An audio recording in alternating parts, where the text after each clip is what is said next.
For local businesses, broadband access is helping them grow and prosper and compete in a global economy.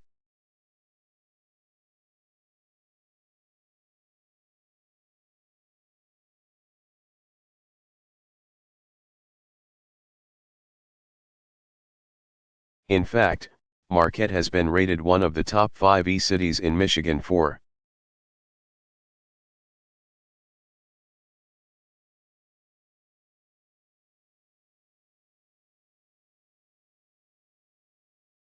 entrepreneurship. That's right. So here's a great example.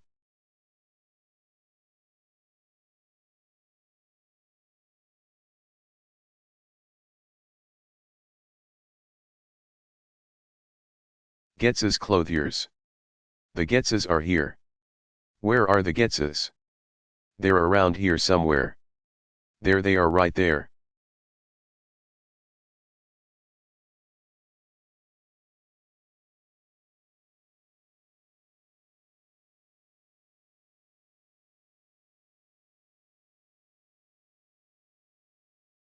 This is a third-generation, family-owned, Marquette institution.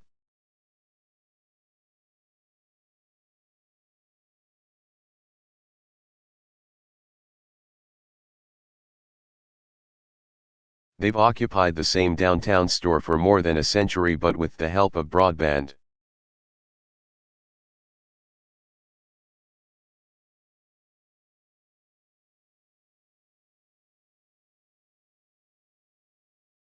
They were recently listed as one of America's 5,000 fastest growing companies.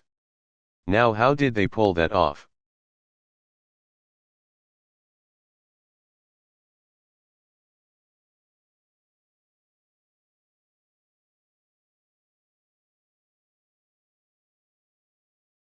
Obviously, they've got great products, great service.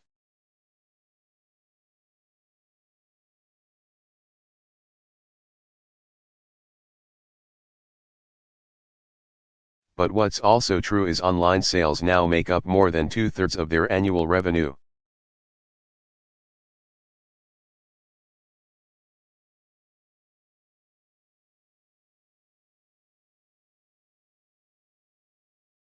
Think about that. You got a downtown department store, now 2/3 of its sales are online.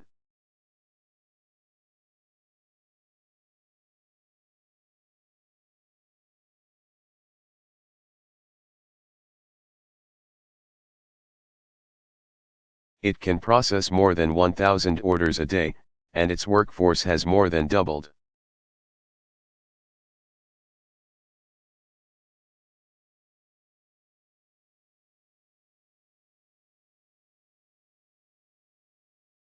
So you've got a local business with a global footprint because of technology.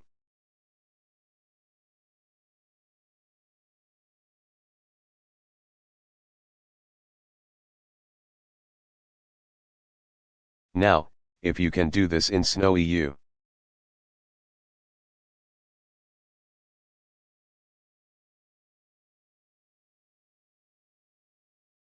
we can do it all across America. In fact, many places already are. So in Wagner,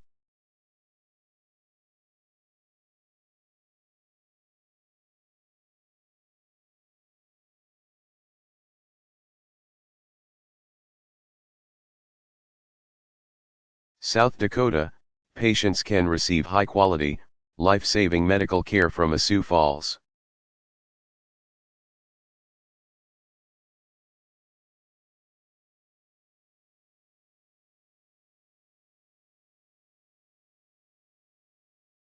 Specialist who can monitor their EKG and listen to their breathing from 100 miles away.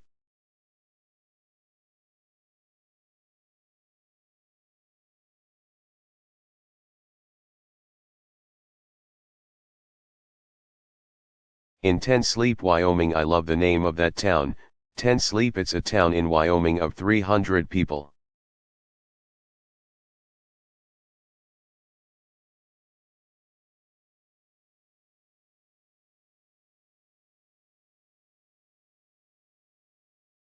A fiber optic network allowed a company to employ several hundred teachers who teach English to students in Asia over the internet.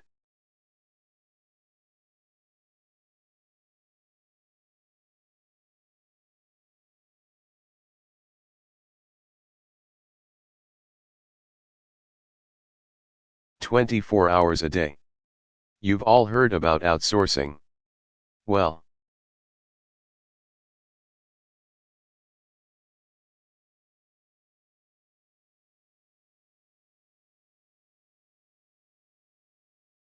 this is insourcing, where overseas work is done right here in the United States of America.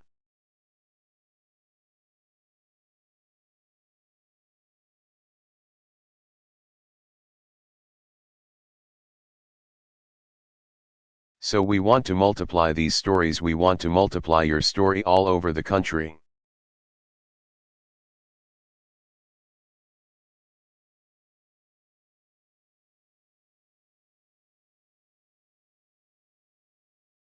We want to invest in the next generation of high-speed wireless coverage for 98% of Americans.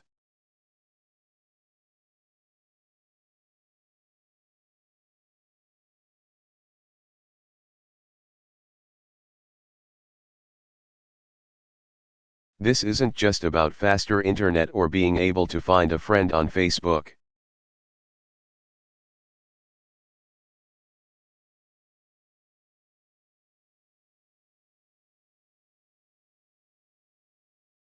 It's about connecting every corner of America to the digital age.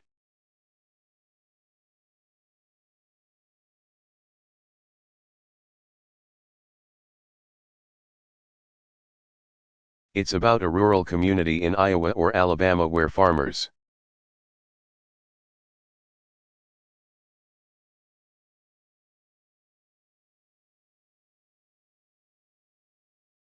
can monitor weather across the state and market across the globe.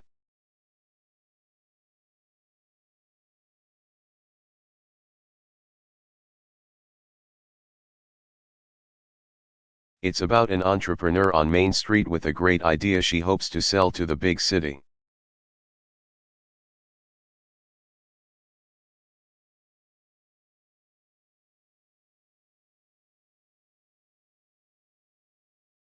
It's about every young person who no longer has to leave his hometown to seek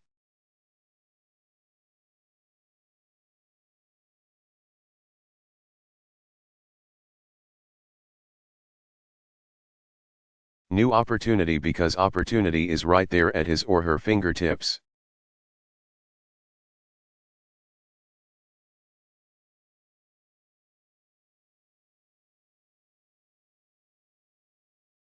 So to make this happen,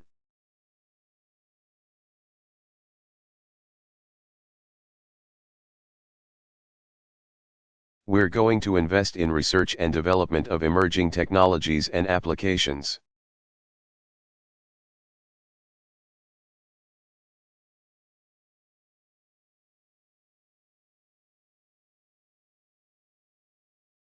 We're going to accelerate breakthroughs in health and education and transportation.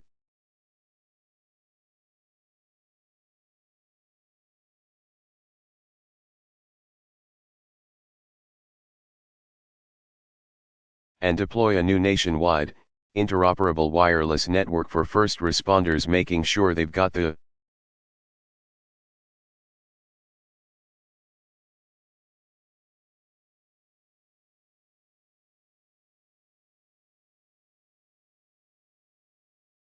funding and the frequencies that they were promised and that they need to keep us safe. It's important.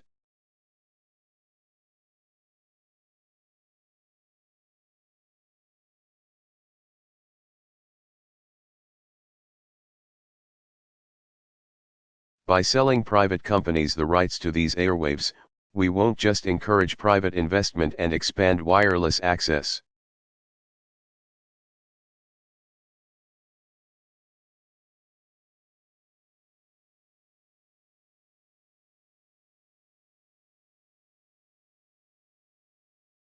We're actually going to bring in revenues that lower our deficits.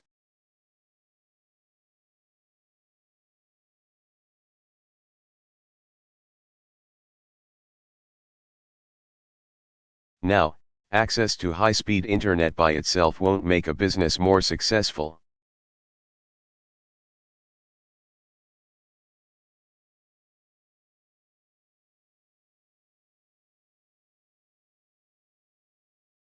Or a student smarter, or a citizen more informed.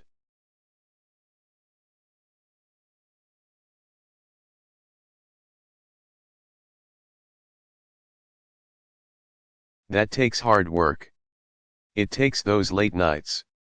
It takes hustle. It takes that quintessentially.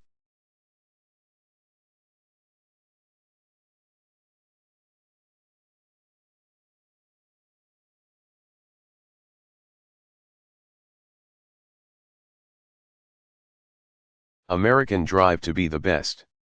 That's what's the most important ingredient for our success.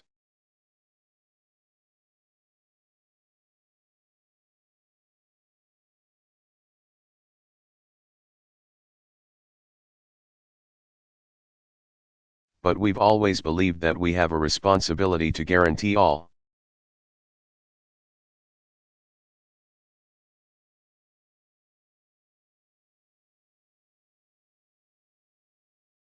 Our people every tool necessary for them to meet their full potential.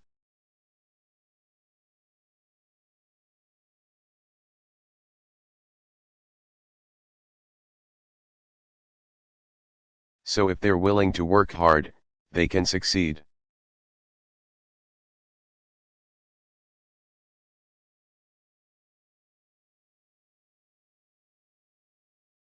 And in a 21st century economy, that has never been more important.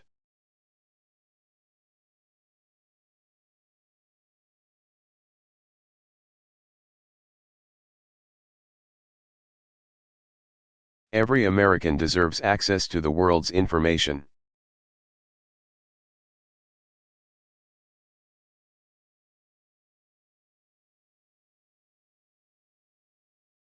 Every American deserves access to the global economy. We have.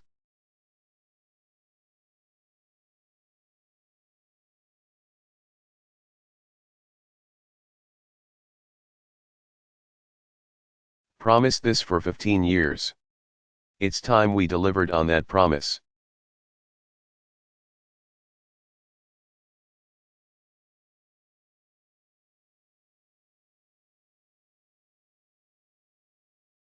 It's time we delivered on that promise.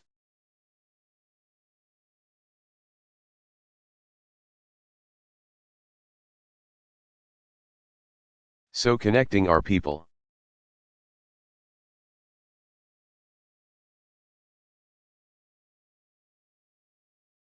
Competing with the rest of the world.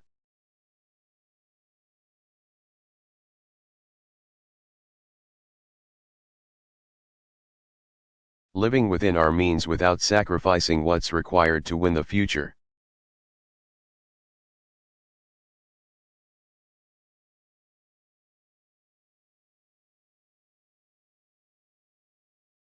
We can do all this because we've done it before.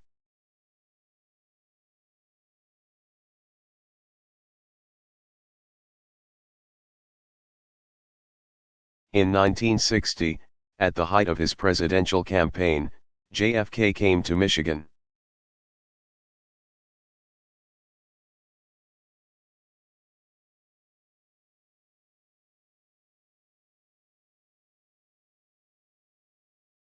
And it was a moment similar to this one.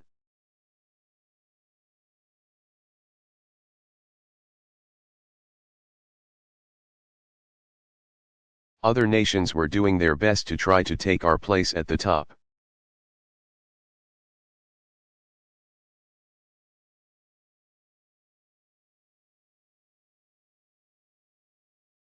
And here in Michigan, he made it clear that if we wanted to keep from being knocked off our perch,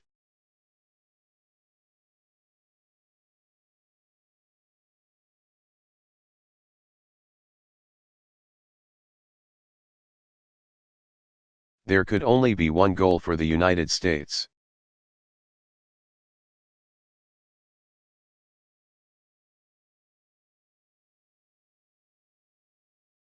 It could be summed up in one word: first.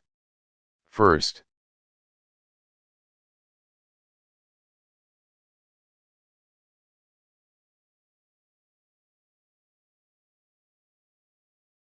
I do not mean first, but, he said.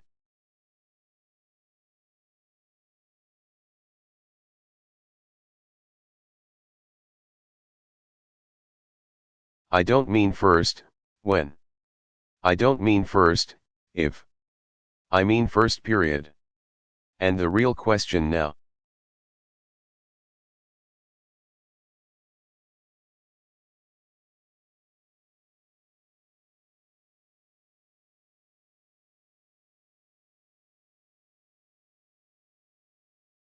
He continued, the real question, he continued, is whether we're up to the task, whether each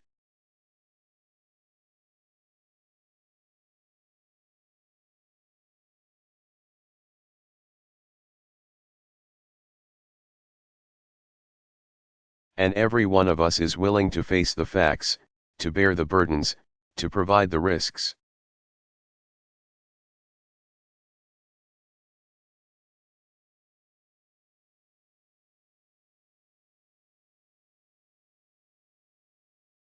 And to meet our dangers.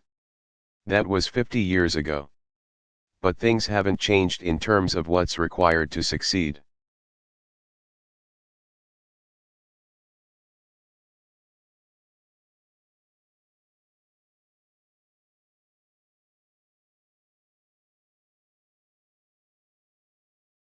And we were up to the task then.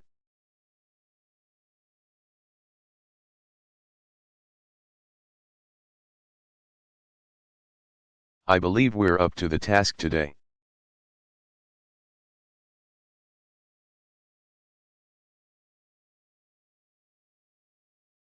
Time and again, whether westward or skyward, with each rail and road that we've laid.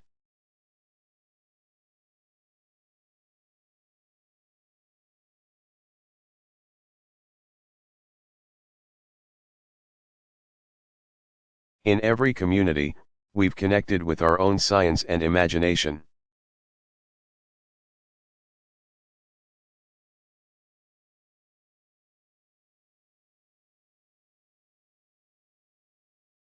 And we forged anew our faith that we can do anything. We do big things. That's who we are. And that's who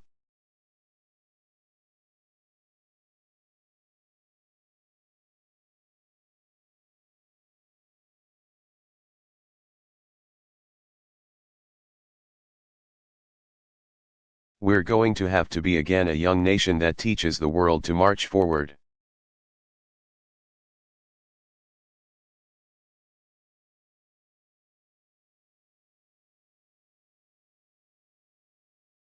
That's what you're doing up here in you.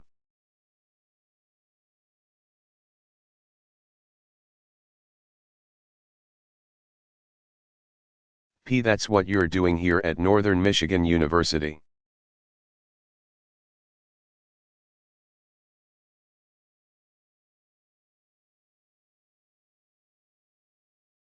That's what we're all going to do together in the months and years to come.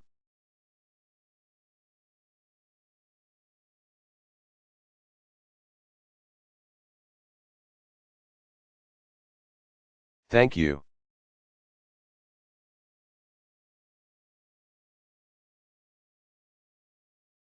God bless you. God bless the United States of America.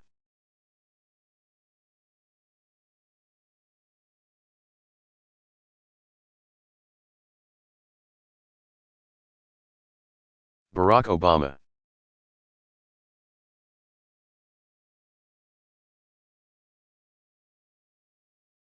Press conference following NATO summit.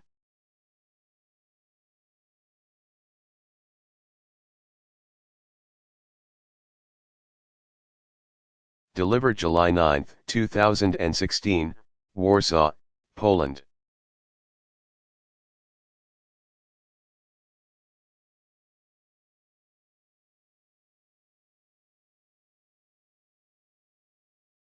Good evening, everybody.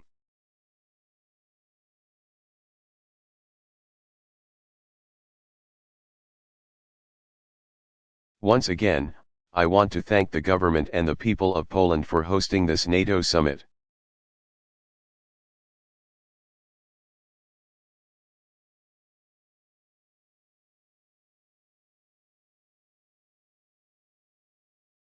And I especially want to thank the people of Warsaw for their wonderful hospitality.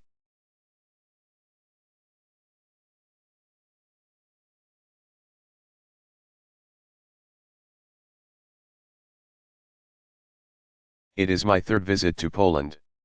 Each time, we have been received with tremendous friendship.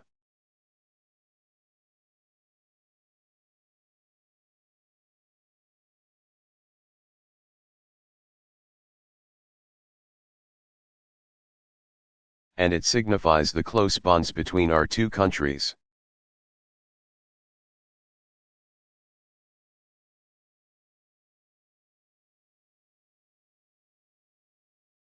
I want to begin this press conference with events back home.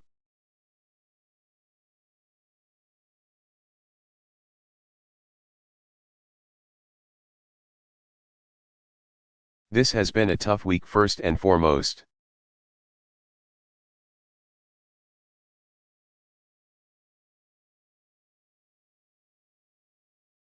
For the families who have been killed, but also for the entire American family.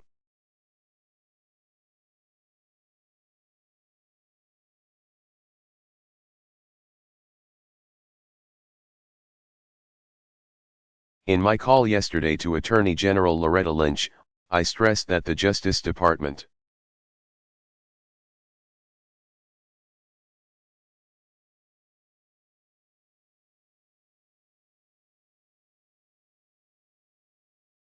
and our federal government should continue to do everything that we can to assist the investigation in Dallas.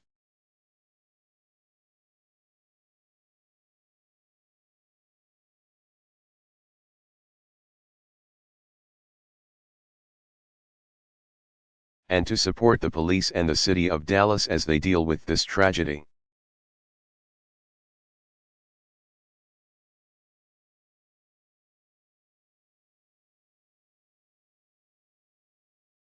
In my call to Chief Brown, I commended him for showing outstanding leadership during an extremely challenging time.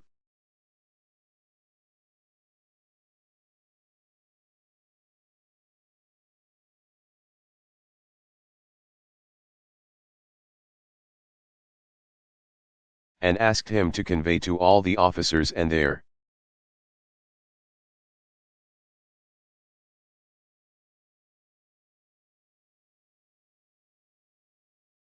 families how the American people are grieving with them and that we stand with them.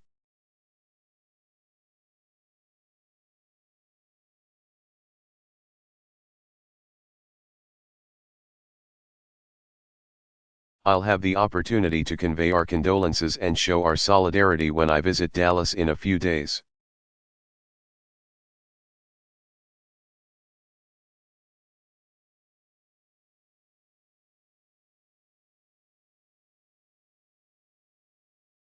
But before I do, let me just make some very brief points.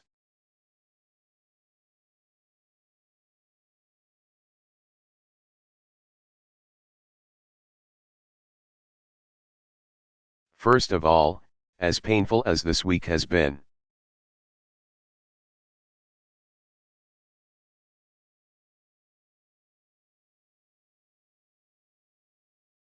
I firmly believe that America is not as divided as some have suggested.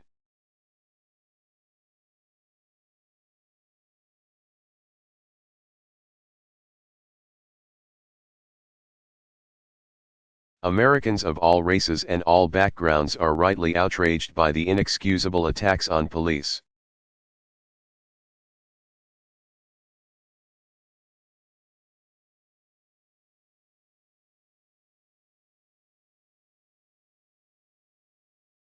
Whether it's in Dallas or any place else.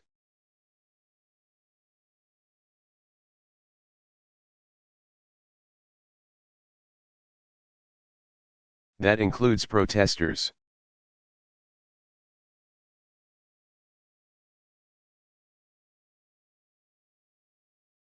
It includes family members who have grave concerns about police conduct.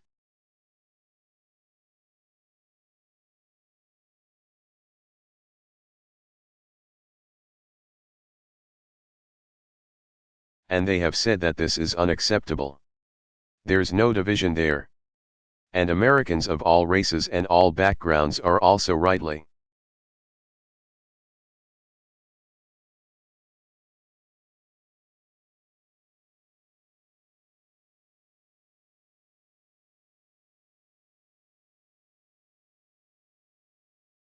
Saddened and angered about the deaths of Alton Sterling and Philando Castile, and about the larger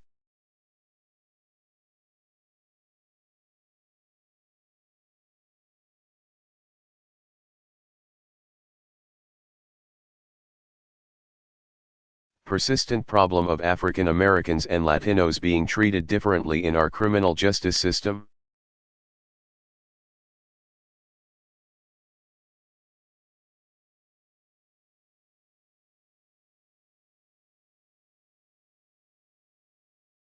So there is sorrow, there is anger, there is confusion about next steps.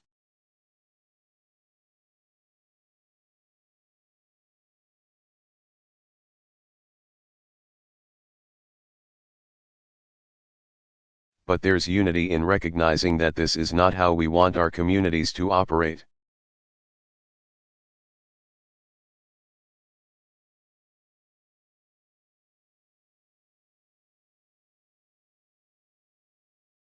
This is not who we want to be as Americans.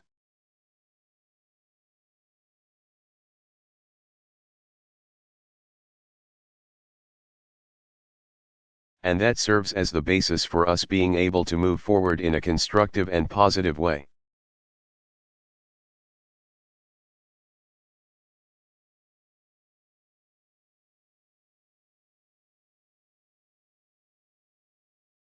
So we cannot let the actions of a few define all of us.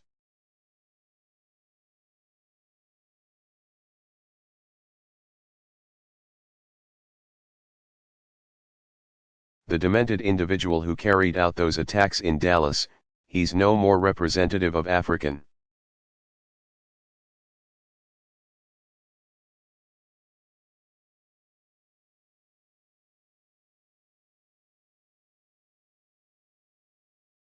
Americans than the shooter in Charleston was representative of white Americans.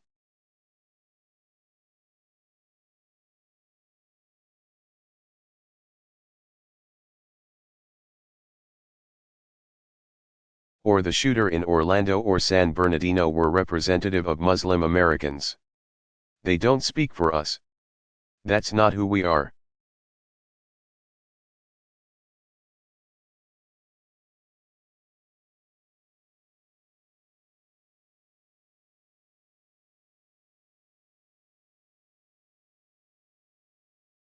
And one of the things that gives me hope this week is actually seeing how the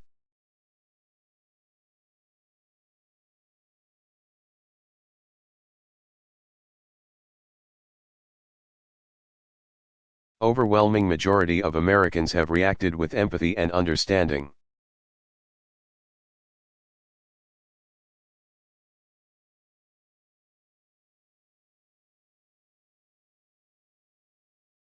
We've seen police continue to reach out to communities that they serve all across the country.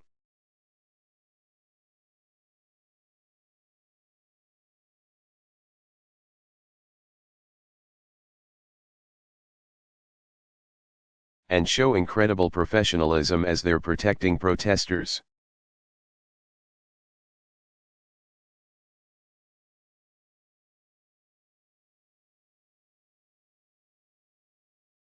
We've seen activists and grassroots groups who have expressed concern about police shootings.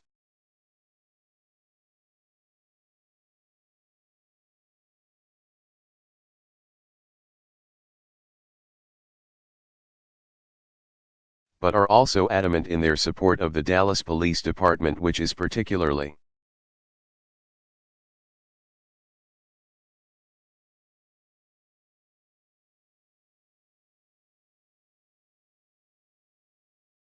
Appropriate because the Dallas Police Department is a great example of a department that has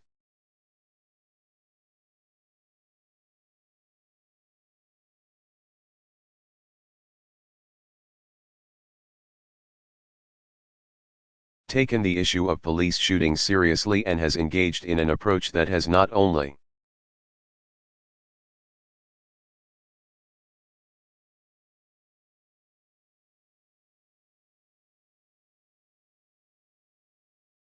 brought down their murder rates but also drastically reduced complaints around police misconduct.